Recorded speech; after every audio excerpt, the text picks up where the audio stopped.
I'm old enough to remember travelling by steam train. By comparison with nowadays, it was relatively uncomfortable and certainly much smellier. But now I'd like to discover what railway travel was like at the time of Bradshaw, 150 years ago. At the Emsey and Bolton Steam Railway, they have trains dating back to the Victorian era. Oh, Stephen. Hello, Michael. Good to meet you. Lovely station. Absolutely fantastic. Thank you. We're trying to recreate the past here. And I gather you've come to see some of my carriages. Oh, yes, please. Stephen Middleton's passion is restoring these old railway carriages.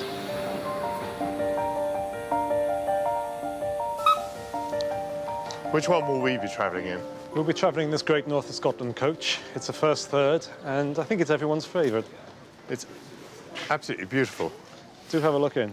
It had wood like this originally, did it? Quite likely, yes. We've copied some of the gold detailing there. And the lamps are rather splendid, although they came from British home stores.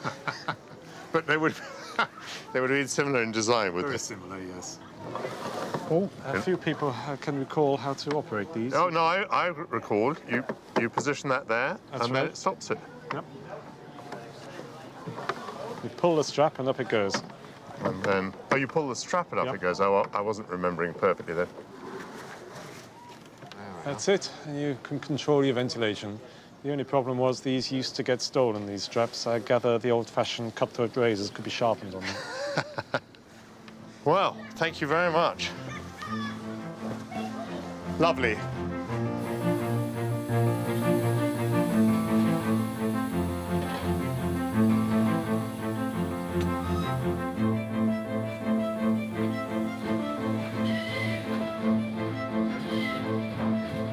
Fantastic sound, isn't it, when you sit onto a steam train? It is. It's not quite the same as an electric train, is it? No, it is not. This carriage is typical of the 1890s and has a luxuriously upholstered interior for first-class passengers. But it wasn't always like this. Now, take me back to the 1850s when Bradshaw's guide was written, the one I'm following.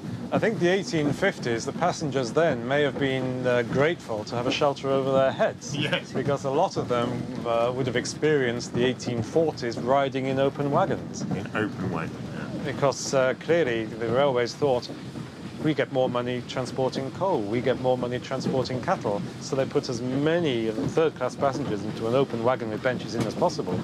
But Parliament stepped in and decreed that they really ought to have better travelling conditions. You know, this, in the age before health and safety, it doesn't say, do not lean out of the window. So may I have a lean out of the window, please? Yes, of course. Thank you.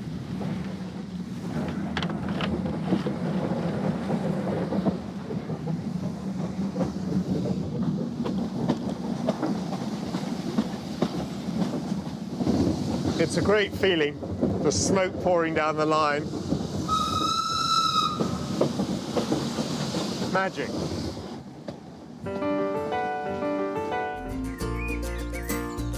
It's time for me to leave Dent, but before I continue north to Scotland, there's an opportunity that I cannot pass up. Now I'm going to retrace my steps down the Settle Carlisle Railway again to Ribblehead, because I've got the opportunity of crossing the viaduct on a steam train.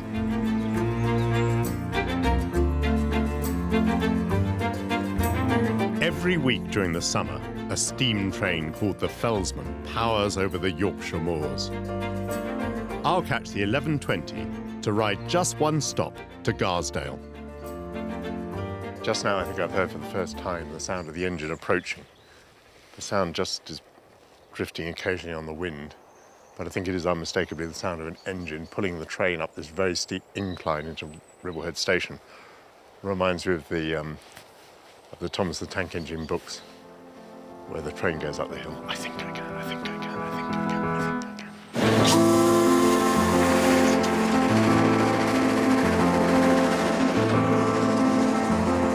can. The locomotive burns around 80 pounds of coal per mile along the route up to Ribblehead. It's like stepping back to the Victorian era.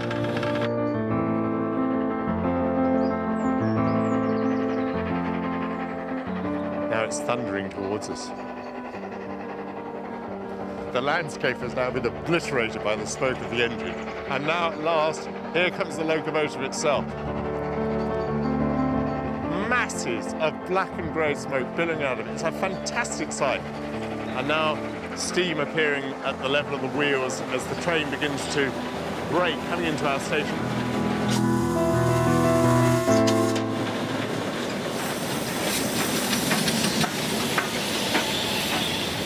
Feel the heat of the engine as it goes past.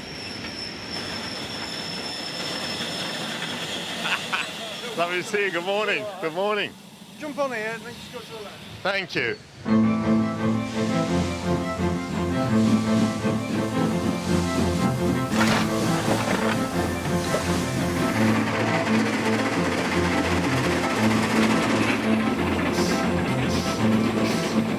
This is a fantastic sight as the steam engine begins to go over the Ribblehead Viaduct. You'll never see another sight like this on a railway in Britain. This is magical.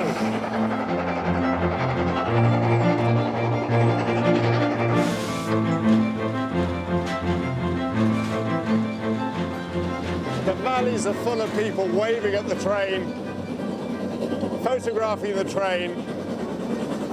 You know, it's really exciting for me, having participated in that decision to save this railway, to see now steam trains, to see tourists, to see people enjoying it, to see it becoming a great success. It's very, very exciting. I'd say moving. The journey to Garsdale lasts just 20 minutes, doing an average speed of 55 miles an hour. All along the 72-mile line, the historic sight of steam locomotive hauling maroon carriages is a joy to behold. Brilliant. Thank you. We're off to see the driver.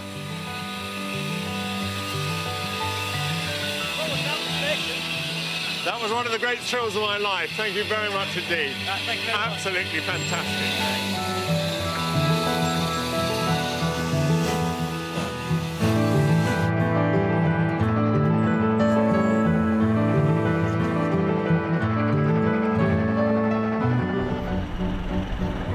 Ian Gledhill is chairman of the Volks Railway Association.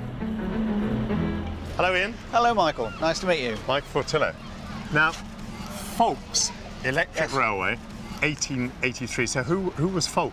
Well, Magnus Volk was a local pioneer and inventor, and he was born in Brighton, born in 1851, and as a teenager he got absolutely passionate about electricity at a time when most people didn't understand it. They didn't know what it was. He put electric light in the Royal Pavilion. It was the first public building in Sussex to be lit with electricity, and he wanted to show that people could travel by electricity, so he built the railway.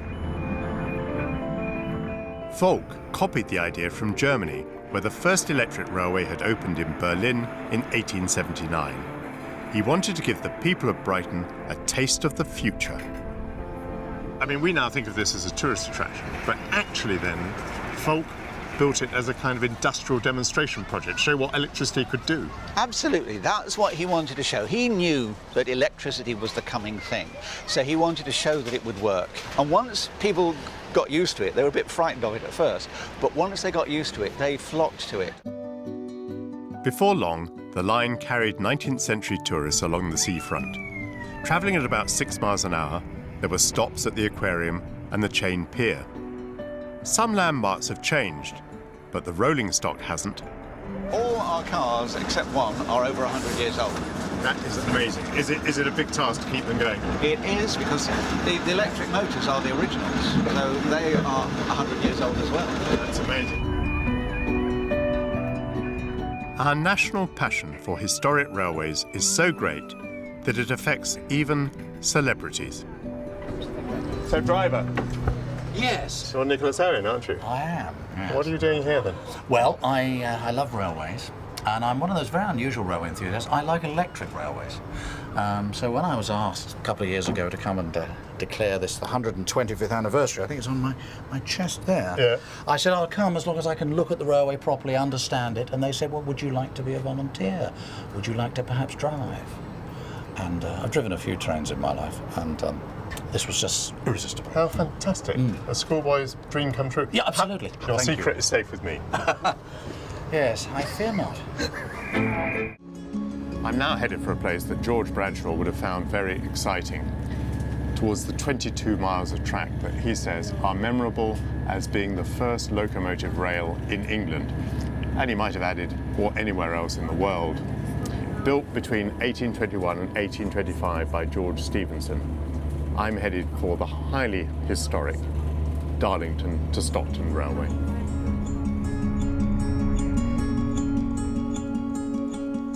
Darlington is considered by many to be the home of the first modern freight railway ever built. This is Darlington.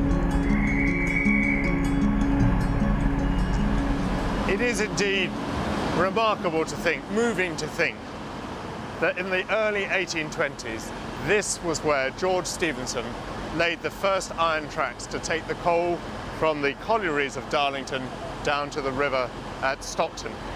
Lots of people have laid tracks before, but what was to make this railway unique, a first, was that it wasn't horse-drawn, it wasn't driven by stationary engines. This railway was going to be powered by locomotives, by moving engines.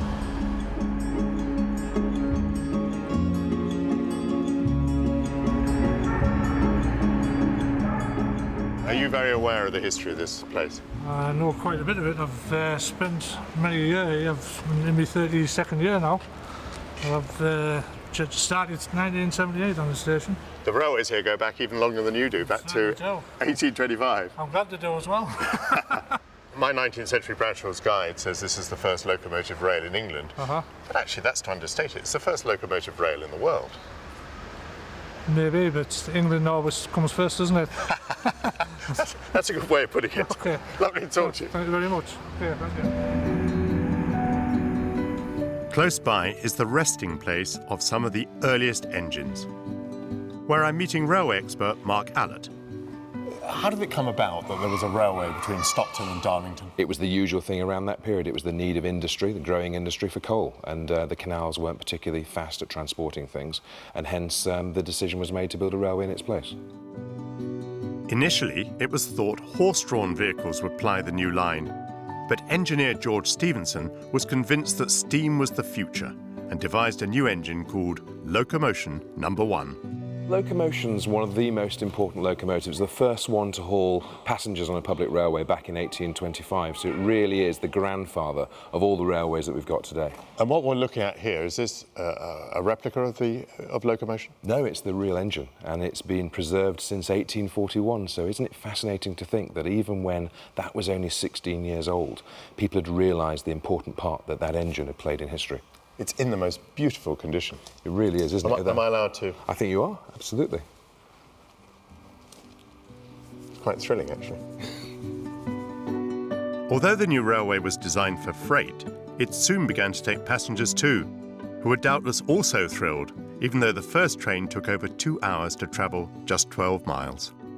What was it like when they began to take passengers? Did they have carriages ready for them? Well, not quite. I mean, what you'll see, and I'll show you if you want to come down this way, is actually that coal trucks like this were some of the vehicles that were carrying the first passengers. Some of them would have ridden on top to start with, and some of them would be empty with people inside. How quickly did things advance? Really quickly. I mean, one of the things I think there's a good analogy is looking at how computers have really changed very, very quickly in the last few years, or how mobile phones have shrunk. So in only 10 years, you went from a really fragile locomotive like that, like Locomotion, through rocket, which had all the essential components of the end of steam, effectively, to locomotives like Derwent that were operating in collieries only 10 years later. Look at the size of it compared to size Locomotion. and sophistication. From these small beginnings, the railways spread rapidly across Britain. By the time my Bradshaw's Guide was written in the 1860s, the country was linked by nearly 10,000 miles of track. It was a railway revolution, with the most deep-reaching industrial and social consequences.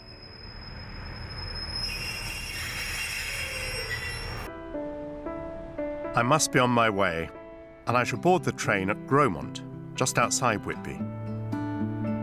By now, you may know that I'm thrilled by steam trains, and so my pulse is quickening. Bradshaw says of the Gromont to Pickering line that it passes through the most picturesque scenery. The vales of Newton and Goathland present a wild country with bold ranges of rock on either side. It was referring to what is now called the North Yorkshire Moors Railway. That'll do. You're going to drive this handsome beast, are you? Yes, it's a nice handsome beast. It was built for the Southern Railway in 1934. Spent all its life in the south of England and now it lives in Yorkshire. And they tell me that amongst the heritage railways in Britain, the North Yorkshire Moors Railway is the one that's most popular now. Yes, we carried around 350,000 passengers last year and we made a little bit of money, but we spend it all back in on the railway. It's our love and we do it for a lot of us do it for nothing. I'm a retired railwayman and I used to drive trains for a living, but I've driven these all my life as well. Shall we get on board? Yes. Chris Cubitt has been driving steam trains here since 1969.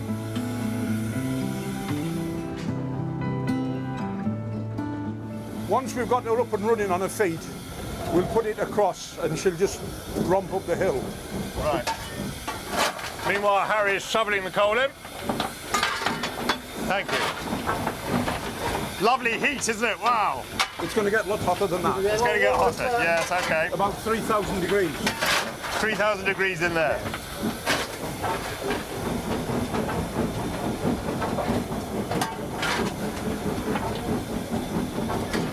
The engine talks to you, it tells you everything you want to know. Talks to you? Yes. Yes. Talks to everyone, not just me. But only you can hear what it's saying. No, if you listen to the chimney, Yeah. it's nice and soft. Yeah. If you put some more steam in, it goes harsh. Yes, yes. And the louder it is, the more Harry has to shuffle. When I get the chance, it's great to do something I've never done before.